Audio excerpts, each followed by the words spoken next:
Ukraine पर रूस के द्वारा परमाणु हमले की योजना का बड़ा खुलासा अमेरिकी मीडिया में हुआ है, लेकिन उससे भी बड़ा खुलासा यह है कि जब रूस यूक्रेन पर न्यूक्लियर अटैक का प्लान कर रहा था तो अमेरिकी सरकार की नींद उड़ गई। उस वक्त अमेरिका का प्रशासन पूरी तरह से सख्ते में आ गया और फिर प्लान किया गया कि किस तरह से रूस के इस संभावित हमले पर विराम लगाया जाए। और ऐसे में जो स्ट्रेटजी तैयार की गई, उस स्ट्रेटजी के केंद्र में कोई और नहीं बल्कि प्रधानमंत्री मोदी को रखा गया।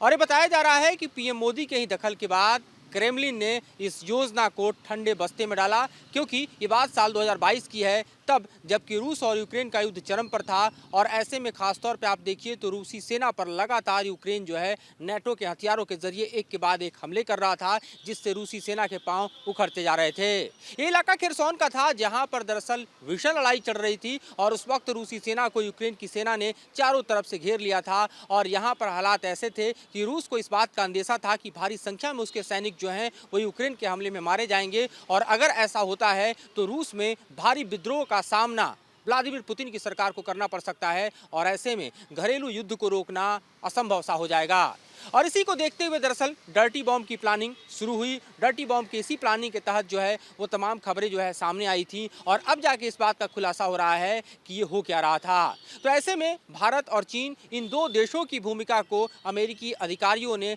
स्पष्ट तौर पर कई मीडिया हाउस के साथ साझा किया है। और खास तौर पे CNN जो है उसने इस रिपोर्ट को छापा है, जिसमें बताया गया है कि किस तरह से प्रधानमंत्री मोदी के दखल के बाद जो अमेरिका का एक तरह से प्लान है वो सक्सेसफुल हुआ, और तब रूस ने यूक्रेन पर न्यूक्लियर अटैक का प्लान जो है वो ठंडे बस्ते में डाला।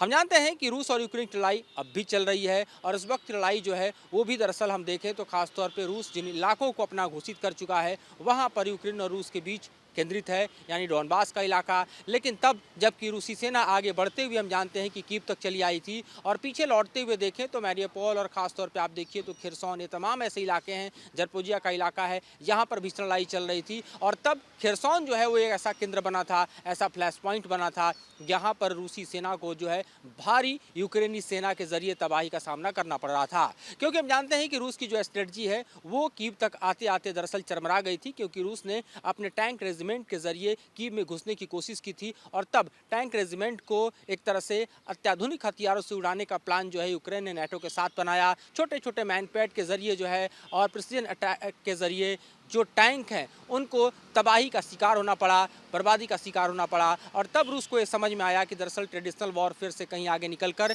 ये इस वक्त का जो वॉरफेयर है दरअसल वो हाइब्रिड वॉरफेयर हो चुका है, और इसी वक्त जो है रूस को ये समझ नहीं आ रहा था कि वो करे क्या। और तभी ये प्लान बना कि न्यूक्लियर अटैक के जरिए दरअसल यूक्रेन को पूरी तरह से जो है निस्तेनाबूद किया जाए, और खिरसौन जो है वहाँ की लड़ाई इस बात का केंद्र बिंदु बन रही थी। और तब अमेरिका को इस तरह के हस्तक्षेप करने पड़े, और तब ये बताया जा रहा है कि पीएम मोदी जो है वो पुतिन से बातचीत किए, किस तरह के हमले नहीं होने चाहिए, और तब न्यूक्लियर हमले पर विराम लग सका था।